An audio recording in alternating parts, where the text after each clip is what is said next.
اور ملٹری جو ہے وہ لیڈ کرتی ہے پاکستان کے اوپر حکومت. اور اگر ملٹری اسٹیبلشمنٹ کو ہرانا ہے تو ملا ملٹری الائنس کو توڑنا ہوگا اور ملا ہی ملٹری کا مقابلہ کریں گے. اس سوچ کے تحت مولانا فضل الرحمان سے یہ باتیں کروائی جا رہی ہیں, جس کے پیچھے ظاہری بات ہے کہ پاکستان کی سیاسی قوتیں اس وقت شامل ہیں. صدر آصف علی زرداری کو یہ خوف ہے کہ ان کو ہٹا کے عاصم منیر ان کی جگہ وردی میں صدر پاکستان بننا چاہتا ہے اور اپنے 10 سال کا راج پکا کرنا چاہتا ہے. ضیاء الحق 2.0 بنے گا یا یحییٰ خان 2.0 بنے گا, وہ تو تاریخ بتائے گی, لیکن وہ بننا ضرور چاہتا ہے. نواز شریف کو بھی پتا ہے کہ ابھی تک تو میری بیٹی, جس کے بارے میں جھوٹی خبریں پھیلائی جا رہی ہیں کہ جناب وہ وزیر اعظم بننے جا رہی ہے, مشوق اعلیٰ تو وہ اس کے پاس عہدہ اس وقت موجود ہے ہی, لیکن نواز شریف کا خیال ہے اور نواز شریف کو اچھے طریقے سے پتا ہے کہ عاصم منیر, میں نے آپ کو سب سے پہلے بتایا تھا, اب پورے پاکستان کے سیاستدانوں کو یہ بات پتا چل گئی ہے, پتا گئی ہے. عمران خان کو تو انہوں نے جیل کے اندر بند کیا ہوا ہے, لیکن عوام ان کے خلاف ہے, فوج کے خلاف ہے.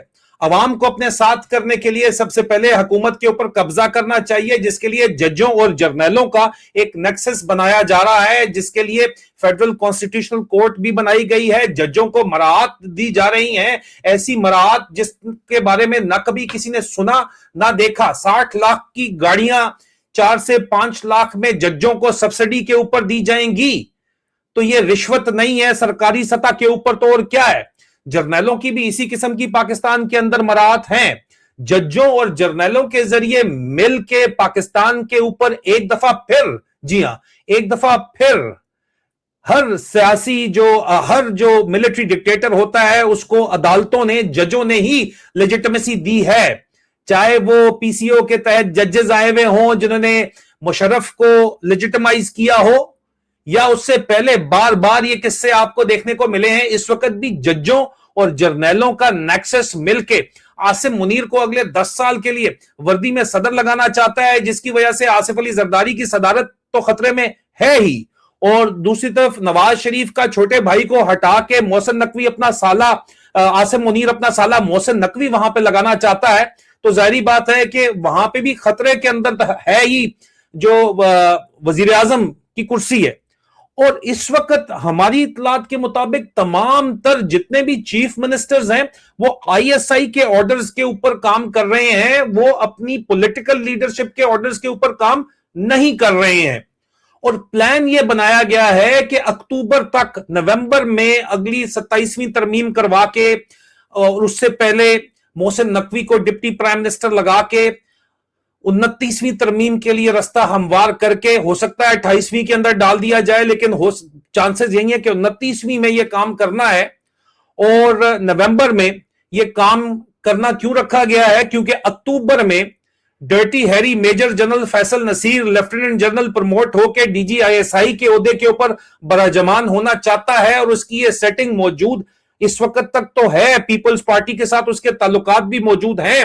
ہو سکتا ہے پیپلز پارٹی کو دھوکہ دے لیں یہ لوگ ڈسیور مل کے کہ آپ ہمارے ساتھ مل جاؤ, کوئی مسئلہ نہیں ہے, آپ اس کو صدر, آپ 28ویں ترمیم پاس ہونے دو, آپ کو ہم صدارت کے کرسی کے اوپر رکھیں گے, بلاول کو وزیر اعظم لگا دیں گے. کوئی سیاسی کچھ دو اور کچھ لوگ کی یہ بات تو کریں گے, لیکن اندر کھاتے جو پلان ہے عاصم منیر کا وہ 10 سالہ صدارت وردی کے اندر بیٹھ کے کرنے کا ہے. اور اس کے بعد یہ شریفوں کو بھی, نون لیگ کو بھی اور پیپلز پارٹی کو بھی جیلوں کے اندر ڈالیں گے, اور یہ کام گراؤنڈ کے اوپر سر انجام دے گا dirty Harry major general Faisal Naseer, جو لیفٹیننٹ جنرل بن کے D G I S I اکتوبر میں لگنا چاہتا ہے. اور D G I S I کو یہ پھر اکتوبر میں ہی نومبر میں اٹھا کے 4 سٹار لگائیں گے یا نہیں لگائیں گے, یا وہ اپنی پھوسیوں کا علاج کروائیں گے معذرت کے ساتھ, لیکن بہرحال یہ تو پتا چل ہی جائے گا کہ معاملات کس طرف جائیں گے. ایک طرف تو یہ ان کا پلان ہے پورے کا پورا, اور اسی لیے مولانا فضل الرحمان کو لانچ کیا گیا ہے نہ صرف پیپلز پارٹی کی طرف سے بلکہ نون لیگ کی طرف سے. اور میں خود بھی حیران تو ہوں, لیکن میں یہ کہنا چاہوں گا کہ یہ جو کام ہو رہا ہے یہ بالکل ٹھیک ہو رہا ہے. مولانا فضل الرحمان کو, پیپلز پارٹی اور نون لیگ کو, جمہوریت کو بچانے کے لیے اب کوئی چارٹر آف ڈیموکریسی کے تحت کوئی تحریک چلانی پڑے گی, کیونکہ minus Imran Khan P T I کرنے میں اس وقت آئی ایس آئی کامیاب ہو گئی ہے. اور ہو سکتا ہے کہ وہ لوگ آپ کے ساتھ مل جائیں، لیکن اگر آپ جمہوریت کو بچانے کے لیے تحریک چلائیں گے تو خود جیلوں میں نہیں جائیں گے. نہیں تو ان جرنیلوں نے، ان کی بھوک بہت زیادہ ہے. یہ جرنیل لوور مڈل کلاس ہمبل بیک گراؤنڈ جس کو وہ کہتے ہیں، sir has from a very humble بیک گراؤنڈ، ہمبل بیک گراؤنڈ سے جب یہ جرنیل بنتے ہیں تو ان کی بھوک اتنی زیادہ ہوتی ہے. یہ ہمبل نہیں ہے. احساس کمتری کا شکار جرنیل جب اوپر آتا ہے تو اس کی بھوک اتنی زیادہ ہوتی ہے کہ وہ انے واہ کھاتا ہے. اور بھائی ہر سال 50 جرنیل نیا آ جاتا ہے کھانے کے لیے. جو سیاسی خاندان ہے وہ تو اتنا انہوں نے رکھا ہوا اپنے پاس ریزرو کے اندر کہ وہ 10 سال نہ بھی کھائیں تو ان کا پاکستان سے باہر پیسہ نکالا ہوا ان کو گزارا ہو جائے گا. لیکن یہ جرنیل ہر سال پاکستان کو لوٹ کے نہ کھائیں تو ان کا گزارا نہیں ہے، کیونکہ ہر سال نئے جرنیلوں کی ترقی ہو رہی ہے. 50 ایک نئے کھڑے ہو جاتے ہیں، ان کے پتر کھڑے ہو جاتے ہیں، major general, lieutenant general, brigadier کھڑے ہو جاتے ہیں، انہوں نے لوٹ کے کھانا ہوتا ہے. بات سمجھیے. تو اس لیے اگر پاکستان کی جمہوریت بچانا ہے یا نہ اپنے آپ کو بھی بچانا ہے تو آپ کو جمہوریت بچانے کی آخر کا تحریک چلانی پڑے گی. اور اسی لیے مولانا فضل الرحمان آپ کو ایکٹیو نظر آتے ہیں اور اس طرح کے بیان دیتے ہوئے نظر آتے ہیں. لیکن بہرحال یہ تو ان کا قصہ ہے. آگے آئیے. ابھی عزیزان من، علیمہ خان کو لے کے اس وقت باقاعدہ طور کے اوپر ایک موومنٹ چل رہی ہے اور علیمہ خان اپنے بھائی کی رہائی کے لیے تمام تر جلسے بھی کر رہی ہیں اور بہنیں بھی جلسے کر رہی ہیں اپنی بھائی کی رہائی کے لیے، اس کی صحت کے لیے اور اس کی رہائی کے، اس کے علاج کے لیے جو ہے اس وقت جلسے کر رہی ہیں. اور سہیل آفریدی جس کی کرپشن کا قصہ میں نے آپ کو بتایا تھا، سہیل آفریدی، مینا گل اور یہ شاہد خان، پوری کابینہ ان کی مل کے انے واہ کرپشن کر رہی ہے. شاہ جہان، نوید افریدی، ان سب کے نام میں نے آپ کو بتائے ہیں اور کنفرمیشن ہے.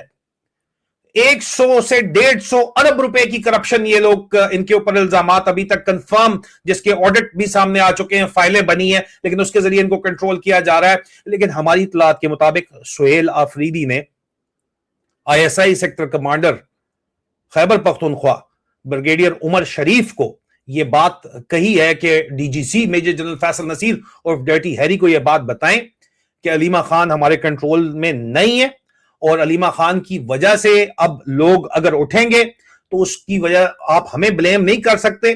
آپ فوری طور کے اوپر علیمہ خان کو گرفتار کروائیں. لیکن مسئلہ کیا ہے؟ مسئلہ یہ ہے کہ کشمیر بھی اس وقت کھلا ہوا ہے، بلوچستان بھی اس وقت کھلا ہوا ہے. KP بھی اگر کھل گیا علیمہ خان کی گرفتاری کی وجہ سے تو پھر معاملات یہ کیسے سنبھالیں گے؟ ایک ایشو ہے. تو یہ ون ایٹ اے ٹائم کر رہے ہیں. پہلے یہ AJK کو سنبھالنا چاہتے ہیں، سنبھالیں گے یا وہاں پہ قتل عام کرنا چاہتے ہیں، یہ تو وقت بتا دے گا. اور اس کے بعد یہ آنا چاہتے ہیں علیمہ خان کی طرف. لیکن علیمہ خان کی گرفتاری کی فرمائش جو ہے وہ سہیل آفریدی نے کی ہے، بالکل اسی طرح جیسا علی امین گنڈاپور نے اس سے پہلے فرمائش کی تھی اس قسم کی. اور یہ فرمائش بشرا بی بی کے بارے میں کی گئی تھی، عمران خان کی اہلیہ کے بارے میں، سیکٹر کمانڈر کو کی گئی تھی.